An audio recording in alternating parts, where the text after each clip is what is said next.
താലി എന്ന സ്റ്റോറിയുടെ അടുത്ത പാർട്ടാണിത്. നിങ്ങൾക്ക് വീഡിയോ ഇഷ്ടപ്പെടുന്നുണ്ടെങ്കിൽ വീഡിയോ ഒന്ന് ലൈക്ക് ചെയ്യണേ. അതേപോലെ നിങ്ങളുടെ അഭിപ്രായങ്ങൾ കമൻറ്റ് ബോക്സിൽ അറിയിക്കാനും മറക്കരുത്. അടുത്തൊരു പാർട്ടോടുകൂടി താലി എന്ന സ്റ്റോറി എന്തായാലും അവസാനിക്കുന്നതാണ്. അപ്പോൾ അടുത്ത പാർട്ട് എത്ര എളുപ്പം തരുന്നതാണ്. ഈ പാർട്ടൊന്ന് സപ്പോർട്ട് ചെയ്തേക്കണേ. അപ്പോൾ കഥയിലേക്ക് കടക്കാം. പിന്നെ അതിനു മുമ്പേ ഒരു കാര്യം പറഞ്ഞേക്കാം. ഇതെൻ്റെ രണ്ടാമത്തെ ചാനലാണ്. എൻ്റെ കഥാകൂട്ട് എന്ന ചാനൽ അറിയാത്തവർ അതൊന്ന് സെർച്ച് ചെയ്ത് നോക്കണേ. അതിലും ഒരുപാട് നല്ല കഥകളുണ്ട്. അപ്പോൾ സബ്സ്ക്രൈബ് ചെയ്യാത്തവർ എന്തായാലും ഒന്ന് സബ്സ്ക്രൈബ് ചെയ്തേക്കണേ. ഓരോ ദിവസവും മുക്തയും സ്റ്റീജമ്മോളും തമ്മിൽ അടുത്തുകൊണ്ടിരിക്കുകയായിരുന്നു. അതിനൊപ്പം തന്നെ മുക്തയും ഏതനും കൂടെയുള്ള അകലം കുറഞ്ഞു വന്നു. പക്ഷെ മൈക്കിളിൻ്റെ ഉള്ളിൽ പക കനലായി എരിയുകയായിരുന്നു. തന്നെ നാണം കെടുത്തി പുറത്താക്കിയതിന് പിന്നിൽ ആ മാലാഖ ചമഞ്ഞ് നടക്കുന്ന മുക്തയാണെന്ന സത്യം മൈക്കിളിനെ ഭ്രാന്ത് പിടിപ്പിച്ചു. ഏതൻ്റെ കണ്ണിലെ ആ തിളക്കം മുക്തയോടുള്ള പ്രണയമാണെന്ന് മൈക്കിൾ തിരിച്ചറിഞ്ഞു കഴിഞ്ഞിരുന്നു. അവനെ ഏറ്റവും കൂടുതൽ തകർക്കാൻ മുക്തയെ തന്നെ ഇല്ലാതാക്കണമെന്ന് മൈക്കിൾ തീരുമാനിച്ചു. അന്ന് ഹോസ്പിറ്റലിൽ ഡ്യൂട്ടി കഴിഞ്ഞ് മുക്ത തൻ്റെ സ്കൂട്ടിയിൽ വീട്ടിലേക്ക് മടങ്ങുകയായിരുന്നു. രാത്രി 10 മണി കഴിഞ്ഞിരുന്നു. റോഡിൽ തിരക്ക് കുറവായിരുന്നു. വിജനമായ ഇടവഴിയിൽ വെച്ച് പെട്ടെന്നാണ് ഒരു കറുത്ത വാൻ അവളുടെ സ്കൂട്ടിക്ക് കുറുകെ വന്നത്. മുക്ത പെട്ടെന്ന് ബ്രേക്ക് ഇട്ടെങ്കിലും നിയന്ത്രണം വിട്ട് സ്കൂട്ടിയുമായി താഴെ വീണു. വേദന കൊണ്ട് പുളയുന്നതിനിടയിൽ വാനിൽ നിന്നും മുഖം മറച്ച 4 പേർ പുറത്തിറങ്ങി. അവളിൽ ഒരാൾ മുക്തയുടെ വായും മൂക്കും തുണി കൊണ്ട് അമർത്തി. ആ മരുന്നിൻ്റെ ഗന്ധം ശ്വസിച്ചതും മുക്തയുടെ കാഴ്ച മങ്ങി. അവൾ ബോധരഹിതയായി അവരുടെ കൈകളിലേക്ക് വീണു. ഏതാ, നിന്റെ മാലാഖ ഇപ്പോൾ എൻ്റെ കയ്യിലുണ്ട്. നിനക്കുള്ള പണി ഞാൻ തരുന്നുണ്ട് മോനെ. വാനിനുള്ളിലിരുന്ന് മൈക്കിൾ പൈശാചികമായി ചിരിച്ചു. പിറ്റേന്ന് രാവിലെ മുക്തയെ കാണാതായ വിവരം ഗൗതമിയെയാണ് ഏതൻ അറിയിച്ചത്. ഫോണിൽ അവളെ കിട്ടാതെ വന്നതോടെ ഏതൻ്റെ ഉള്ളിൽ തീ പടർന്നു. മൈക്കിളാണോ അതിൻ്റെ പിന്നിലെന്ന് ഏതന് സംശയം തോന്നി. അവൻ നേരെ മൈക്കിൾ താമസിക്കുന്ന ഇടത്തേക്ക് പാഞ്ഞെത്തി.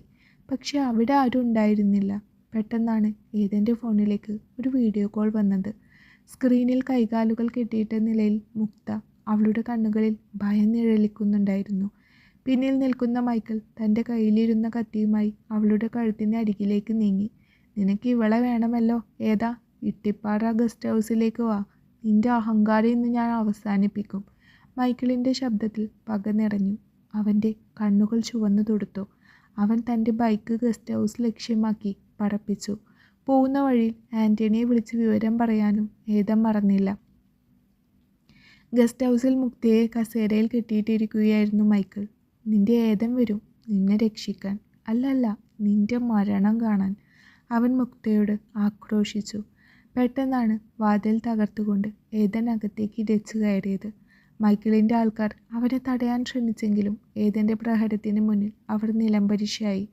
ഏതൻ്റെ ഉള്ളിൽ പക നിറഞ്ഞു. ഇത്രത്തോളം ദേഷ്യത്തിൽ ഏതന് മുമ്പേ കണ്ടിട്ടില്ല എന്ന് ഓർത്തു മൈക്കിൾ. മൈക്കിൾ അണിനിരത്തിയ ഗുണ്ടകൾക്കൊന്നും ഏതൻ്റെ രോമത്തിൽ പോലും തൊടാൻ കഴിഞ്ഞില്ല എന്നതാണ് സത്യം. എന്നെ ഒറ്റിയപ്പോൾ ഞാൻ നിന്നെ വിട്ടു. പക്ഷേ ഇവളെ തൊട്ടത് നിനക്ക് ഇനി ഈ ഭൂമിയിൽ സ്ഥലമില്ല.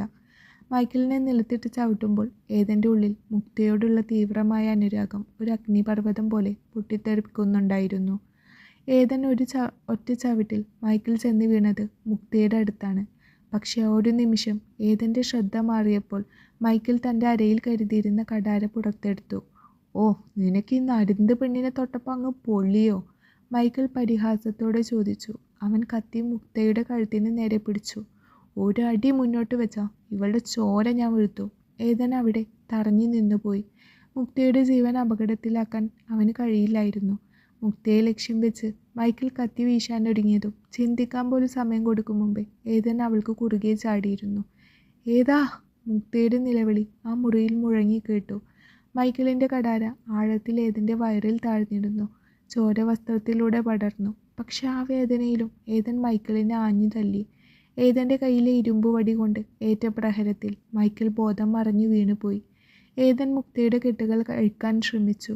ഏതൻ, വേണ്ട, എനിക്കൊന്നും പറ്റിയില്ല. ഏതൻ ഇരിക്കൂ ആദ്യം. മുക്ത ഉറക്കെ കരഞ്ഞു. അവളുടെ കെട്ടുകൾ അഴിച്ചു കഴിഞ്ഞതും ഏതൻ തളർന്ന് താഴേക്കിരുന്നു. അവൻ്റെ മുഖം വിളറി വെളുത്തു. മുക്ത അവൻ്റെ തല തൻ്റെ മടിയിലേക്ക് വെച്ചുകൊണ്ട് ആ മുറിവ് അമർത്തിപ്പിടിച്ചു. എന്തിനാ എന്തിനാ എനിക്ക് വേണ്ടി ഇത് ചെയ്തത്? അവളുടെ കണ്ണുനീർ ഏതൻ്റെ മുഖത്ത് വീണു. ഏതൻ പതിയെ കണ്ണുകൾ തുറന്നു. ആ ചുണ്ടുകളിൽ ഒരു നേരിയ ചിരി വിരിഞ്ഞു. മാലാഖക്കൊന്നും പറ്റാൻ പാടില്ലല്ലോ. ചെകുത്താന്മാർ അധികം ജീവിച്ചിരുന്നില്ലേലും കുഴപ്പമില്ല കൊച്ചേ. അവൻ്റെ ശബ്ദം വല്ലാതെ നേർത്തു പോയിരുന്നു. മുക്ത വെപ്രാളത്തോടെ തൻ്റെ ഷോൾ എടുത്ത് മുറിവ് മുറുക്കി കെട്ടി. ആൻ്റണിയും കൂട്ടരും അപ്പോഴേക്കും അവിടേക്ക് എത്തിയിരുന്നു. ഏതനെ വണ്ടിയിലേക്ക് മാറ്റുമ്പോൾ മുക്ത അവൻ്റെ കൈകളിൽ മുറുക്കെ പിടിച്ചിരുന്നു. ആ യാത്രയിലുടനീളം അവൾ പ്രാർത്ഥിച്ചത് അവന് വേണ്ടി മാത്രമായിരുന്നു. കനത്ത മരുന്നുകളുടെ മണമുള്ള ICU മുറിയിൽ വെളുത്ത വിരിപ്പുകൾക്കിടയിൽ ഏതൻ സാവധാനം കണ്ണുകൾ തുറന്നു. വയറിലെ മുറിവിൽ ഒരു കത്തുന്ന വേദന അപ്പോഴും ബാക്കിയുണ്ടായിരുന്നു. കാഴ്ച തെളിഞ്ഞു വന്നപ്പോൾ ആദ്യം കണ്ടത് ജനാലക്കൽ പുറത്തേക്ക് നോക്കി നിൽക്കുന്ന മുക്തയെയാണ്. ഏതൻ ഒന്ന് അനങ്ങാൻ ശ്രമിച്ചതും വേദന കൊണ്ട് അവനൊന്ന് ഞെരങ്ങി. മുക്ത വേഗത്തിൽ തിരിഞ്ഞു നോക്കി. അവൻ ഉണർന്നത് കണ്ടപ്പോൾ അവളുടെ ഉള്ളിൽ ഒരു ആശ്വാസം തോന്നിയെങ്കിലും മുഖത്തത് അവൾ പ്രകടിപ്പിച്ചില്ല. അവൾ കയ്യിലിരുന്ന ഫയൽ ടേബിളിൽ വെച്ചുകൊണ്ട് അവൻ്റെ അടുത്തേക്ക് നടന്നു. ഗുഡ് മോർണിംഗ് മിസ്റ്റർ ഏതൻ. മുക്ത കൈകൾ പിണച്ചു കെട്ടി അവനെ നോക്കി ഒരു കള്ളച്ചിരിയോടെ പറഞ്ഞു. ഏതൻ ഒന്ന് ചിരിക്കാൻ ശ്രമിച്ചെങ്കിലും ഉള്ളിലെ വേദന അവനെ തടഞ്ഞു. ഞാൻ എവിടെയാ? കണ്ടറിയില്ലേ? ഇത് ഹോസ്പിറ്റലാണ് സർ. മുക്ത അവൻ്റെ BP ചെക്ക് ചെയ്യുന്നതിനിടയിൽ പറഞ്ഞു. ഏതൻ പതിയൊന്ന് മൂളി.